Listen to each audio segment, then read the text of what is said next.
चलिए दोस्तों, आज बात करेंगे जैव विविधता की अर्थात बायोडाइवर्सिटी की। और जैव विविधता में आज हम दो चीज़ों के बारे में जानेंगे। एक तो देखिए बायोडाइवर्सिटी का जो मापन किया जाता है उसके बारे में जानेंगे, और साथ में हम बायोडाइवर्सिटी के जो पृथ्वी पर जो क्षेत्र हैं उनको किस आधार पर बांटा गया है और कितने क्षेत्रों में बांटा गया है इसके बारे में भी हम जानकारी लेंगे। तो हमारे साथ बने रहिए और वीडियो को पूरी देखिए, जिससे कि आपका कोई भी पॉइंट, कोई भी बिंदु नहीं छूटे।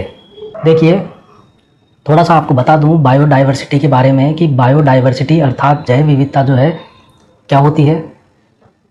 देखिए, हमारी पृथ्वी है, पृथ्वी पर आप कोई सा भी क्षेत्र ले लीजिए आप, ठीक है, जो आपकी इच्छा हो, आप वो एक इलाका ले लीजिए, एक क्षेत्र ले लीजिए, और उस क्षेत्र में जीव जंतुओं की कितनी प्रजातियां निवास करती है और पेड़ पौधों की कितनी प्रजातियां वहाँ पर है, वो उस क्षेत्र की जैव विविधता कहलाती है। ठीक है, देखिए यहाँ पर हम प्रजातियों की बात कर रहे हैं, यहाँ पर संख्या की बात नहीं कर रहे, जीवों की और पेड़ पौधों की संख्या की बात नहीं हो रही है। ठीक है, जैसे कि एक इलाका हम ले लेते हैं, कोई सा भी एक इलाका, और जैसे हम राजस्थान का थार मरुस्थल ले लेते हैं, और उस थार मरुस्थल में मान लीजिए कि 100 हाथी हैं और 100 शेर हैं, तो वहाँ पर प्रजातियाँ कितनी है? वहाँ पर प्रजातियाँ 200 नहीं है। यहाँ पर कुछ स्टूडेंट्स को कंफ्यूज रहता है, 200 प्रजाति नहीं भी, 200 तो जीवों की संख्या हो गई, लेकिन प्रजाति वहाँ पर 2 है। ठीक है, एक चीता और एक हाथी, अर्थात एक शेर और एक हाथी, तो वहाँ 2 प्रजाति है। तो हम यहाँ प्रजातियों की बात कर रहे हैं।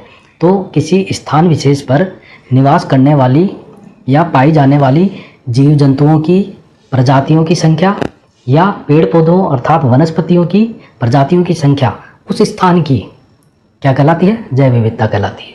जैव विविधता के मापन की हम बात कर रहे थे, तो जैव विविधता को मापने के लिए हम यहाँ 3 प्रकार के विधियों का प्रयोग करेंगे।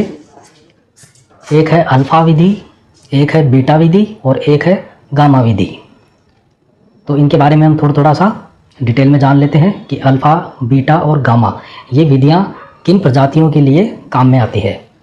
देखिए, अल्फा विधि की हम बात करेंगे तो किसी स्थान विशेष पर रहने वाली प्रजातियों की कुछ संख्या, ठीक है, उसको हम दर्शाते हैं अल्फा विधि से, अर्थात उसे हम कहेंगे अल्फा जैव विविधता। बात करते हैं बीटा मापन की। तो देखिए, किसी क्षेत्र में नई प्रजातियों के आगमन और पुरानी प्रजातियों के वियोजन, ठीक है, नई प्रजातियां आएगी और पुरानी कुछ प्रजातियां विलुप्त हो जाएगी वहाँ से। तो ये जो दर है, ये जो रेट है, इसको हम कहते हैं बीटा विधि। ठीक है, बीटा विधि या बीटा मापन से हम उस संख्या को दर्शाते हैं, उस दर को दर्शाते हैं जो नई प्रजातियों के आगमन और पुरानी प्रजातियों के वियोजन की जो दर होती है उसे हम दर्शाते हैं बीटा मापन से। बात करते हैं गामा मापन की। तो देखिए, किसी स्थान विशेष पर जब नई प्रजातियों का आगमन होता है और आगमन के पश्चात देखिए पुरानी प्रजातियों के साथ में उनका क्या होता है? संकरण होता है। ठीक है, और संकरण के पश्चात वहाँ पर जो नई प्रजातियाँ जो विकसित होगी उन प्रजातियों को हम दर्शाते हैं गामा विधि से। ठीक है, ये हो गया गामा मापन, बीटा मापन और अल्फा मापन। अब हम बात करेंगे पृथ्वी पर पाए जाने वाले जितने भी जो जैव विविधता से संबंधित जो क्षेत्र हैं, प्रमुख क्षेत्र, उनकी हम बात करेंगे। देखिए, पृथ्वी पर जैव विविधता के क्षेत्रों को हम मुख्य रूप से 4 भागों में डिवाइड करते हैं। पहला है अत्यधिक जैव विविधता वाले क्षेत्र, ठीक है, जहाँ पर जैव विविधता बहुत अधिक पाई जाती है। ऐसे स्थान जहाँ पर बहुत अधिक जीवों की और पेड़ पौधों की प्रजातियाँ पाई जाती है, वो होते हैं अत्यधिक जैव विविधता वाले क्षेत्र। इसके बाद में अधिक जैव विविधता वाले क्षेत्र, ठीक है, तो यहाँ पर थोड़ी कम प्रजातियाँ हैं, अत्यधिक से थोड़ी सी कम प्रजातियाँ हैं। और इसके बाद तीसरा है कम जैव विविधता वाला क्षेत्र, जहाँ पर कम पाई जाती है जैव विविधता। और चौथा है निम्न जैव विविधता क्षेत्र, अर्थात वहाँ पर तो बिल्कुल भी कोई इक्की दुक्की प्रजातियाँ ही वहाँ पर निवास पर करती है, पेड़ पौधों की और जीव जंतुओं की। तो ये हमारे 4 भाग हो गए जैव विविधता के पृथ्वी पर पाए जाने वाले। अब हम एक एक सबकी बात करेंगे, लेकिन अगर हम चारों की आज बात करेंगे तो ये वीडियो काफ़ी बड़ा हो जाएगा। तो यहाँ पर आज हम जो है अधिक जैव विविधता वाले जो है अत्यधिक वाले, उनकी हम बात करेंगे, और बाकी जो 3 है वो आने वाली वीडियो में हम बात करेंगे। तो देखिए, अत्यधिक जैव विविधता वाले क्षेत्रों की जब बात करेंगे तो इनको भी हमने फिर 5 भागों में बांट दिया है। तो ये 5 भागों में से देखिए, पहला है उष्णकटिबंधीय वर्षावन, दूसरा है नमी, जो अत्यधिक नमी वाले जो या अत्यधिक आर्द्र जो इलाके हैं वो, और तीसरा जो है प्रवाह क्षेत्र, और चौथा है हॉट स्पॉट, और पांचवा है हॉप स्पॉट। ठीक है, यहाँ पे कंफ्यूजन ना होइएगा, एक हॉट स्पॉट है, एक हॉप स्पॉट है। तो अभी हम आगे अगले वीडियो में हम चर्चा करेंगे इन सब के बारे में। तो यहाँ पर आज हम बात कर रहे हैं उष्णकटिबंधीय वर्षावनों की, क्योंकि ये एक थोड़ा बड़ा टॉपिक है। देखिए, उष्णकटिबंधीय वर्षावन जो है हमारी पृथ्वी पर, जो आपको पता है कि जो विषुवत रेखा है, या जिसे हम भूमध्य रेखा भी कहते हैं, या 0 डिग्री जो अक्षांश रेखा है पृथ्वी के बिल्कुल बीच में जो चारों तरफ है इस तरह से, ठीक है, उस रेखा के आसपास जो भी जंगल पाए जाते हैं वो होते हैं उष्णकटिबंधीय वर्षावन। यहाँ पर गर्मी अधिक होती है, और यहाँ पर कुछ इलाकों में बारिश भी बहुत अधिक होती है, कई जगह तो साल भर ही होती रहती है लगभग। तो वहाँ पर ऐसे इलाकों में उष्णकटिबंधीय वर्षावन पाए जाते हैं। देखिए, यहाँ पर हम 2 प्रमुख जो है वर्षावनों के क्षेत्र उनकी बात कर रहे हैं। एक है कांगो नदी जो अफ्रीका में है, तो उसके आसपास का जो इलाका है जिसे हम कांगो बेसिन कहते हैं, तो एक तो वो इलाका हो गया, वो क्षेत्र हो गया, और दूसरा है दक्षिणी अमेरिका। ठीक है, दक्षिण अमेरिका की एक प्रमुख नदी है, और विश्व की प्रमुख नदियों में भी इसका नाम आता है अमेज़न नदी। ठीक है, तो इस नदी, और काफ़ी बड़ी नदी है, काफ़ी विस्तृत क्षेत्र में है, ब्राज़ील, इक्वेडोर वगैरह कई देशों में भी ये फैली हुई है। तो इस नदी का जो पूरा जो इलाका है, क्षेत्र है, जिसे हम अमेज़न बेसिन भी कह सकते हैं, तो ये क्षेत्र है। ठीक है, तो 2 क्षेत्र हो गए, एक कांगो नदी का क्षेत्र जो अफ्रीका में है, और दूसरा जो है अपने अमेज़न का क्षेत्र जो दक्षिण अमेरिका में है। ठीक है, अब दोनों की हम यहाँ पर बात करेंगे। तो देखिए, अमेज़न का जो क्षेत्र है ये थोड़ा विशेष है, प्रतियोगी परीक्षाओं में इससे संबंधित बहुत अधिक प्रश्न आते हैं। तो यहाँ पर हम मुख्य बातें जो एक परीक्षा के हिसाब से काफ़ी इंपॉर्टेंट है, हम उनकी एक एक करके बात करेंगे।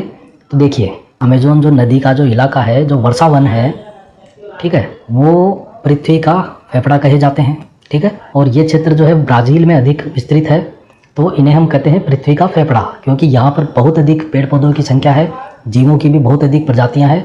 तो पेड़ पौधों की अधिक संख्या होने की वजह से बहुत अधिक आज की ऑक्सीजन जो है वो यहाँ से उत्सर्जित होती है, इसलिए पृथ्वी का जो फेफड़ा है वो इसे कहा गया है। इसके अलावा देखिए, इन्हीं जंगलों में, इन्हीं वर्षावनों में, अमेज़न के वर्षावनों में डार्विन, जो चार्ल्स डार्विन अपने जो प्रसिद्ध वैज्ञानिक रहे हैं, उन्होंने भी अपने जो प्रयोग, जैव विविधता से संबंधित जो प्रयोग किए, वो इन्हीं जंगलों में रह करके उन्होंने प्रयोग किए। तीसरा देखिए, दक्षिण अमेरिका में, जो दक्षिण अमेरिका का जो पश्चिमी तट है, वहाँ पर एक देश है इक्वेडोर। ठीक है, और इक्वेडोर के पास में ही समुद्र के अंदर थोड़ा दूर, किनारे से थोड़ा दूर एक द्वीप है। इस द्वीप का नाम है गालापागोस द्वीप, और यहाँ पर विश्व के सबसे बड़े जो कछुए की प्रजाति है वो कछुए यहाँ पर पाए जाते हैं गालापागोस द्वीप पर। और उन कछुओं को किस नाम से जाना जाता है? ऑलिन रिडले टर्टल। ठीक है, आगे बात करते हैं। इन क्षेत्रों में अमेज़न के जो वर्षावन है, यहाँ पर प्यूमा नामक एक बिल्ली प्रजाति का जानवर पाया जाता है, जो दिखने में बिल्ली और चीता से मिलता जुलता है। तो हमें पता है कि चीता जो है वो हमारे विश्व में सबसे तेज़ दौड़ने वाला प्राणी माना जाता है, और दूसरे नंबर पर इस प्यूमा का नंबर आता है। ठीक है, तो ये आप इधर देख सकते हैं प्यूमा की तस्वीर।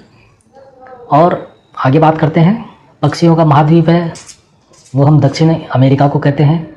इसके अलावा देखिए, दक्षिण अमेरिका का जो पश्चिमी तट है वहाँ पर एक देश है चिली, और चिली में एक जाता है गुआना। इसके अलावा देखिए, विश्व का जो सबसे बड़ा सांप है जिसे हम एनाकोंडा कहते हैं, वो भी अमेज़न के वर्षावनों में पाया जाता है।